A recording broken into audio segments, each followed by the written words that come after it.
Hey, what's going on, guys, and welcome to the Mythren Newsletter, this time for February. So I'm starting to think that Saturday might be a good day when I'm not covering something Kindred Fates related to use it as like a newsletter day, because it is the day before Monster Tamer news, so having an unscripted video the day before is really important, so I have time after this to start editing the subsequent video. But anyway, we got an interesting pig boy over here. I guess he's more of a boar, given the fur and stuff, but apparently this is a very large newsletter. I haven't read any of it yet, so I'm looking forward to getting into it with you guys. As usual, if you don't like unscripted content and could read this yourself or don't want to hear it audibly given to you, I suggest checking out some of my essay content, and that's it for the disclaimer. So anyway, just what is Mythren? This month we'll be focused on consolidating what has been talked about regarding Mythren so far. In order to help clear up any confusion concerning the gameplay loop and outline what to expect out of Mythren, this is a rather chonky post.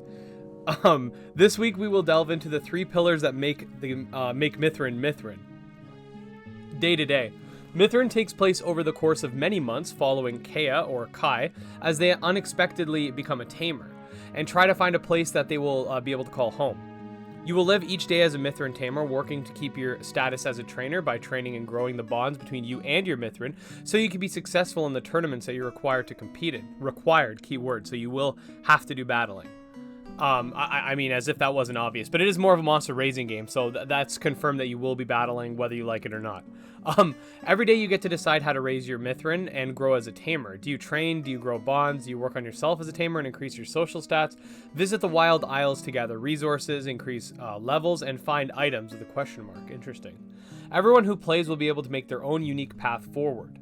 Each of these activities will consume an activity point, and after you consume all of your activities points for the daytime, time will transition from day to night, providing various other activities to do, with replenished activity points for the evening.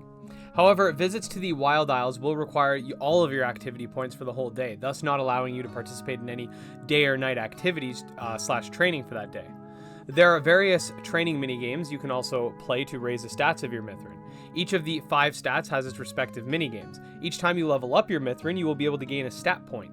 These stat points are then used at the end of each training minigame to upgrade your Mythren. So for example, attack training uses 5 SP, gaining your Mythren 5 attack.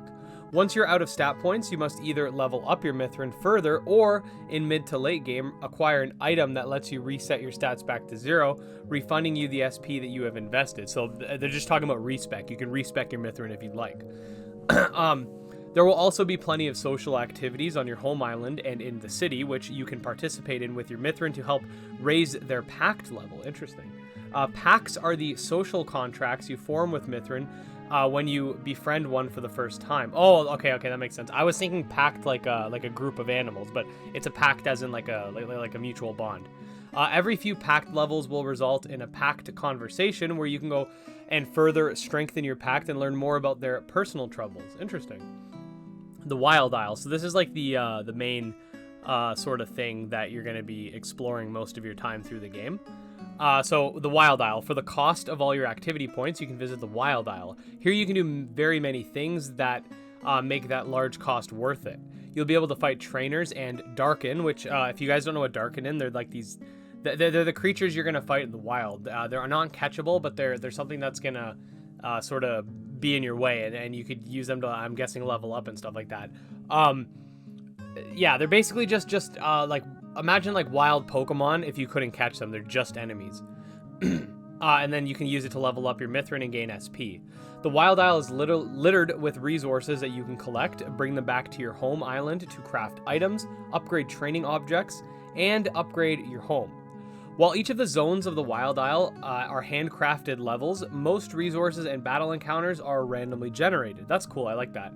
Kind of like Monster Crown. Monster Crown, the world map is completely like built by Jason, but a lot of the items are randomly generated. They do have specific points, so I'm not sure if Mythren will have that. I'm not sure if there'll always be a spot, like I'm not sure if they'll have like, by this tree there's a spawn point, or if the items are literally just randomly generated throughout the whole world. I'm interested to see exactly how that works. But anyway, some of these spawns are also dependent on what day it is in the week. That's pretty cool. So there are spawn points. I guess they change. More Darken might spawn on certain days, while resource might be more abundant on another. The Wild Isle has a rather close connection to Flow, which is magic energy, and thus Darken are attracted to this island. Flow also causes a phenomena where resources generate at a much faster pace than anywhere else on Morai. Oh, Morai, that's like the Monster Sanctuary devs. Just add the I after the O. Yet another important thing you can do here is form pacts with new Mythren. This is done by collecting their emblem pieces and fulfilling any other request they might have. Note that forming a new pact with a Mythren will leave you tired, so you will have to return home after the pact has been formed to rest up. That's actually probably a good balancing thing, so you can't just, like, on your first time exploring the island, you can't just get all the Mythren and be like, okay, I'm done. Cochant. I hope I'm pronouncing that correctly. Cochant. I'm just gonna say Cochant. I'm gonna call it Cochant, okay? Cochant is the main city of Morai, and you will be visiting here quite often to make various purchases, participate in tournaments, and interact with the cultures of the city alongside your Mythren, rather. Mythren tournaments are Cochant's main form of entertainment. While entertaining, tournaments also serve a more utilitarian purpose, to test and rank Mythren tamers. Doing well in tournaments will secure your place as an official tamer until the next major tournament. There are many activities and events that happen in this lively city. Participating in them will surely strengthen your bond with your Mythren and also grow your social stats. So I'm very interested as to the specific use of utilitarianism. Utilitarianism was a philosophy that was brought forth, I believe, by Jeremy Bentham, which is basically the idea that you have the greatest good for the greatest amount of people. So I'm very curious as to how exactly these tournaments are beneficial to everyone. I'm very, very curious why these things existing is better than them not existing. I want to see how they sort of explore that maybe the tournaments bring money into the town, which helps all the people or something like that. I'm interested. My philosophy head went off for a second there. My college classes went off in my head for a second there. Progress. We'll keep this brief given the load of info above. Zane has nearly finished the full Radlad rig. John has been implementing Radlad combat with a proxy rig. This Mythren required a few unique features that allowed us to upgrade the combat system. Mejanot has been updating, and I apologize if I'm pronouncing that incorrectly, has been updating old tracks with a new sax alongside with a new combat theme for Zone 1. So I'm very interested to hear what this is all about. Let's take a quick listen.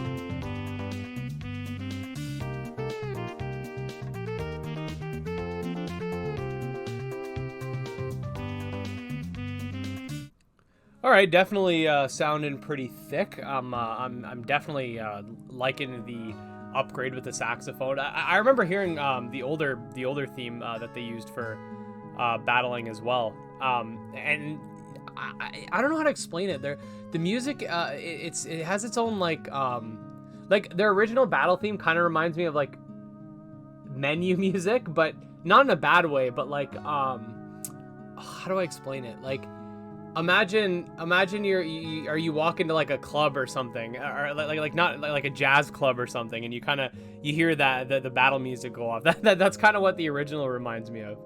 It's good though, I like it. Nana has been working on type icons for the 6 Mythren types. Drake has been working on the Radlad combat design and a new Mythren design whose codename is Fire Noodle. Fire Noodle. Okay, if you're young and listening to this is, skip ahead a couple seconds. Fire Noodle sounds like it could be an STD. Aiden has been doing some QA on our tutorial area as we approach having it finalized. Community. On Twitter, we recently showed off the large Mythren known as Swankel.